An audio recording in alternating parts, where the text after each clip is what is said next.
മലങ്കര സുറിയാനി കത്തോലിക്ക സഭയുടെ ബത്തേരി ഭദ്രാസനത്തിലെ സ്രോതസ് വിശ്വാസ പരിശീലന കാര്യാലയത്തിന്റെ ആഭിമുഖ്യത്തിൽ വിശ്വാസ പരിശീലകർക്കായി നടത്തിയ ഗുരുവന്ദനം മതബോധന ക്ലാസിൽ മതബോധനം വചനവർഷത്തിൽ എന്ന വിഷയത്തിൽ പൂന കട്കി ഭദ്രാസന അധ്യക്ഷൻ മാത്യുസ് മോർ പക്കോമിയോസ് പിതാവ് ക്ലാസ് എടുത്തു. ഞാൻ പറയാൻ പോകുന്നതിൻ്റെ ആകത്തുക നിങ്ങൾക്ക് തന്നെ എല്ലാവർക്കും അറിയാവുന്നതാണ്.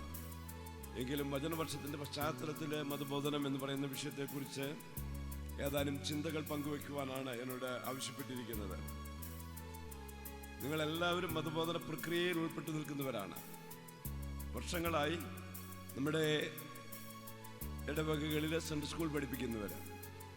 അതുകൊണ്ട് തന്നെ വചനവർഷത്തിൽ മതബോധനം എങ്ങനെ നടത്തണമെന്നുള്ളതിനെക്കുറിച്ച് നിങ്ങൾക്ക് വ്യക്തമായ കാഴ്ചപ്പാടുണ്ട്. ഒരുപക്ഷെ നിങ്ങളുടെ കാഴ്ചപ്പാട് കേൾക്കുന്നതായിരിക്കും കൂടുതൽ അനുഗ്രഹം. ഞാൻ ഒറ്റയ്ക്ക് എന്തെങ്കിലും പറയുന്നതിനേക്കാൾ നിങ്ങൾ ഓരോരുത്തരും ഈ വചനവർഷത്തിൽ എങ്ങനെ ചെയ്യണം എന്നുള്ളതിനെക്കുറിച്ച് പറഞ്ഞു കേൾക്കുന്നതായിരിക്കും കൂടുതൽ നല്ലത്.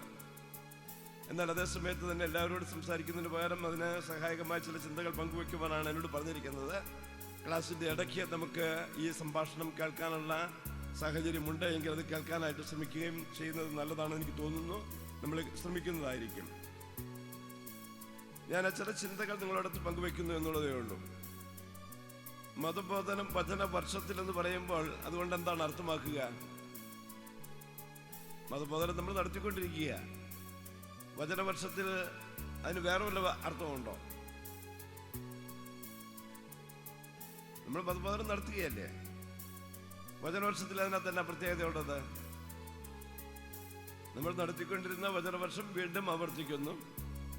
വചനവർഷം പ്രമാണിച്ച് ചെയ്യണമെന്ന് പറയുന്ന കാര്യങ്ങൾ ഈ മതബോധനത്തിന്റെ ഭാഗമായി വേദപുസ്തക വായനയും വേദപുസ്തകത്തിൽ നിന്നുള്ള ചോദ്യങ്ങൾ ചോദിക്കലും വേദപുസ്തകത്തെ കൂടുതലായിട്ട് അല്ലെങ്കിൽ അത് ഉപയോഗിക്കുവാനായിട്ട് നമ്മുടെ കുട്ടികളെ ഒന്ന് പ്രേരിപ്പിക്കുന്ന പ്രോത്സാഹിപ്പിക്കുന്ന ഒരു പ്രക്രിയ എന്ന് വേണമെങ്കിൽ നമുക്ക് വിശേഷിപ്പിക്കാം.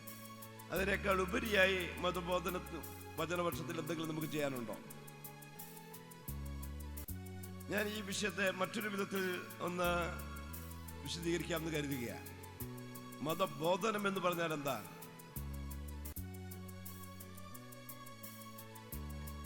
മതബോധനം മതത്തെ സംബന്ധിച്ച വിശദീകരണം, ഇല്ലയോ? മതത്തെ ബോധിപ്പിക്കുക. നമ്മൾ ഇതിനുപയോഗിച്ചിരുന്ന മലയാള പദം ഒന്ന് നോക്കിക്കേ. എന്താണ് മലയാള പദം? വേദപാഠ ക്ലാസ് അല്ലേ? വേദം പഠിപ്പിക്കലല്ലയോ? അല്ലേ? വേദം എന്ന് പറഞ്ഞാൽ എന്താ? വേദപുസ്തകമാണ് നമ്മുടേത്. വചനമാരി പൊഴിക്കണേ ദൈവമേ, തിരുവചനമാക്കി തീർക്കണേ.